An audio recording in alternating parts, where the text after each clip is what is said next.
aku nolak LGBT. Dia ingin katakan aku pokoknya nggak suka hubungan dengan agama yang lain secara lebih ramah. Akan melakukan diskriminasi terhadap orang LGBT. Membaca kitab suci itu harus betul-betul memahami sungguh-sungguh sebetulnya apa yang hendak diomongin.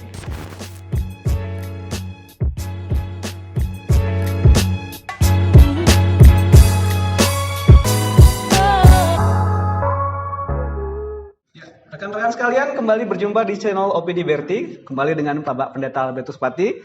Kali ini kita akan ngomong hal yang lebih sensasional, karena ini mungkin terkait dari kiprah Pak Pati selama ini.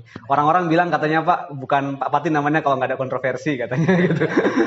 Seringnya kadang-kadang Pak, Bapak kan buat bahas tema-tema seperti pernikahan beda agama,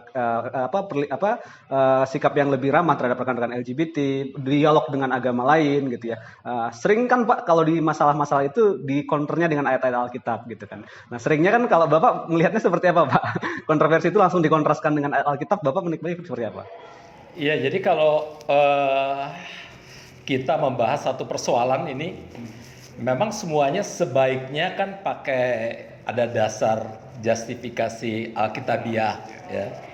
Tapi justifikasi Alkitabiah itu bukan berarti langsung ambil comot ayat-ayat sembarangan aja kan gitu ya, yang sesuka-suka kita.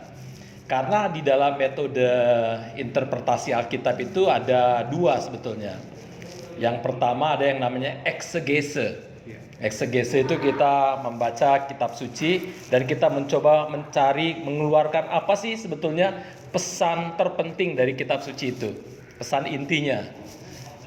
Dan dalam konteks mencari pesan penting itu, kita belajar sejarahnya, latar belakang budayanya, dan sebagainya itu ya. Jadi itu sebetulnya metode eksegese. Tetapi juga ada metode yang lain, eisegese. Kita sudah punya konsep di sini. Jadi misalnya, pokoknya aku nolak LGBT, misalnya ya. Dia cari ayat, udah kemudian dia paksakan itu ya, ayat-ayat itu untuk mengatakan aku nolak LGBT. Dia ingin katakan aku pokoknya nggak suka berhubungan dengan agama yang lain secara lebih ramah. Dia cari ayat-ayat, lalu kemudian dia pakai itu untuk menjustifikasi sebetulnya apa yang dia pikirkan. Itu eisegese. Dan biasanya mereka yang lakukan eisegese ini juga kadang-kadang membaca Alkitab itu secara literer. Artinya pokoknya baca tanpa mencoba melihat sekali lagi latar belakang konteks sosial, politik dan segala macam budaya yang ada pada masa itu. Dan menarik, seorang Islam sebetulnya tapi ahli tentang kekristenan ya. Dia namanya Reza Aslan. Dia mengatakan bahwa banyak sekali orang-orang beragama ini yang sebetulnya dia lebih banyak berpikir sesuatu, memikirkan satu sikap, lalu kemudian cari-cari ayat. Jadi dia sebetulnya paksakan ayat untuk ngikutin dia daripada dia ngikutin apa kata ayat. Itu kira-kira yang terjadi. Jadi kalau saya misalnya mengatakan sesuatu itu, saya kan selalu melihatnya, mencoba membaca secara pertama adalah secara eksegese. Gimana sih satu persoalan itu, apa yang Alkitab katakan. Yang kedua, di dalam konteks itu saya melihat sekarang apakah yang dikatakan Alkitab itu memang sudah cocok dengan kondisi sekarang. Apakah masih relevan? Misalnya, toh kita ketika membaca juga milih-milih. Misalnya, ketika di Alkitab itu kalau dibaca ada ayat yang mengatakan kaum perempuan jangan ngomong dalam pertemuan-pertemuan dan harus pakai jilbab. Itu kan nggak dipakai lagi kan gitu ya. Ada yang bagian yang nggak dipakai juga oleh kita kan gitu ya. Ada yang Alkitab larang tapi kita nggak pakai. Ada yang Alkitab tidak larang kita lakukan juga. Misalnya satu contoh, Alkitab misalnya tidak melarang untuk poligami, tapi kan kita nggak lakukan poligami kan gitu ya. Jadi ini kan artinya ketika membaca Alkitab kita juga melihat sebetulnya apakah dia masih cocok dengan atau relevan dengan kondisi kita. Lalu kita lakukan interpretasi dengan kondisi sekarang, dan terutama tentunya apapun yang kita baca dan apapun yang kita ingin angkat dari Alkitab, terutama kita jangan pernah lupa substansi dari pesan kitab suci. Itu cinta kasih Allah kepada sesama manusia yang ingin menyelamatkan semua orang untuk melakukan menciptakan keadilan bagi semua. Begitu. Biasanya kalau menghadapi pertentangan seperti itu, Pak, kan ada juga yang, karena seperti Bapak bilang tadi kan, kita bisa pakai ayat yang ini untuk mendukung pendapat A, ayat yang sana untuk pendapat B. Bapak suka pakai jadi perang ayat lagi nggak gitu kalau menghadapi orang-orang yang demikian, Pak? Dari itu saya tuh nggak suka untuk menghadapi orang-orang yang pakai ayat dengan ayat juga, nggak ada gunanya, kan? Saya lebih membaca kitab suci di dalam konteks prinsipnya. Satu contoh, orang sudah konteks LGBT aja yang tadi yang angkat. Orang udah bilang pokoknya LGBT nggak bisa, pokoknya itu sesat dengan segala macam. Saya melihat kalau Yesus ada pada saat ini, kira-kira apa sih sikap Yesus? Apakah Yesus juga akan melakukan diskriminasi terhadap orang LGBT? Apakah Yesus juga akan melakukan penindasan terhadap orang LGBT? Di dalam cerita Yesus itu siapapun yang ditindas, siapapun yang didiskriminasi, ya itu justru dibantu oleh Yesus, ditolong oleh Yesus. Karena apa? Dia punya cinta kasih. Loh, kalau saya berpikir kalau dalam konteks sekarang mestinya juga begitu dong. Teman-teman LGBT ini lagi ditindas, diperlakukan tidak adil, kenapa kita tidak bersikap yang sama seperti yang Yesus lakukan? Gitu loh. Artinya itu proses pembacaan dan pergumulan sesuai dengan konteks ini yang mesti kita sebagai orang Kristen itu selalu lakukan.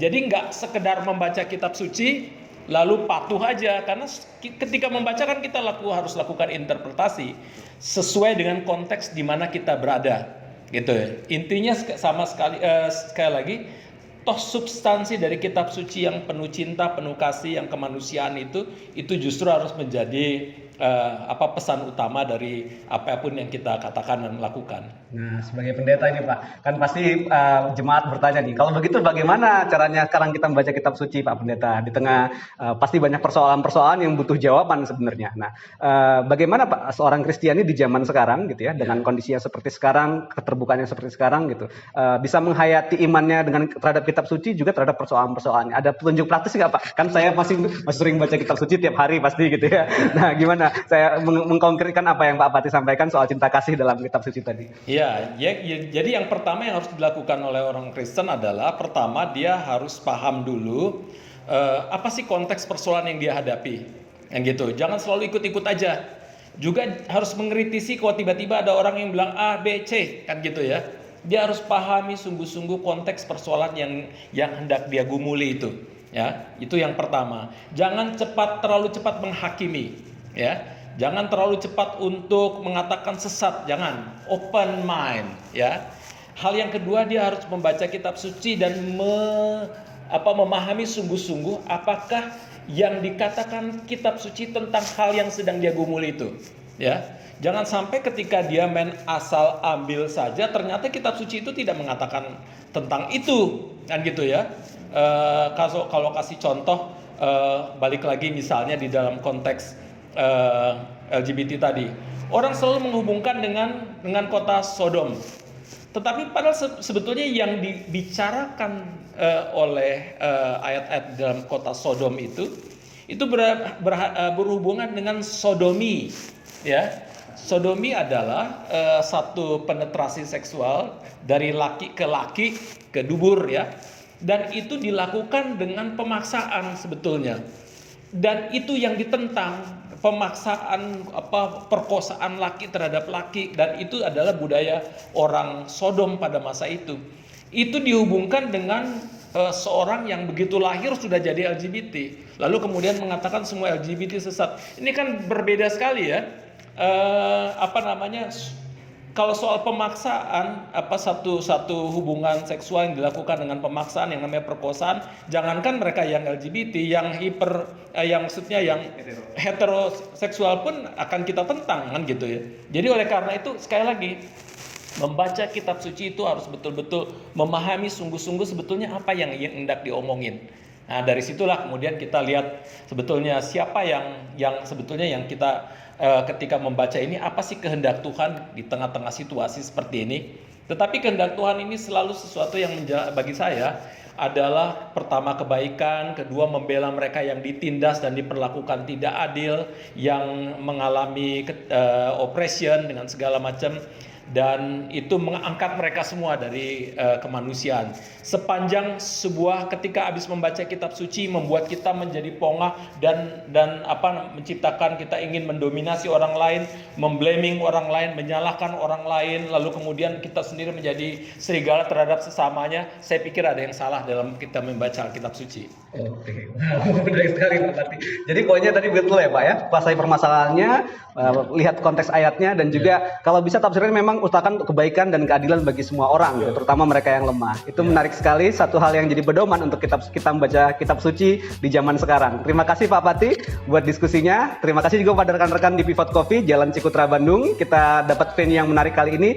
Teman-teman tetap ikuti Opini Berti. Channel ini akan semakin ramai dengan isu-isu yang tetap menarik gitu ya. Oke, pesan yang paling ingat, jangan apa-apa langsung pakai ayat. Mari kita menyelami permasalahan, menyelami kitab suci, dan juga menghayati cinta kasih Tuhan, terutama bagi mereka yang terpinggirkan. Terima kasih semuanya.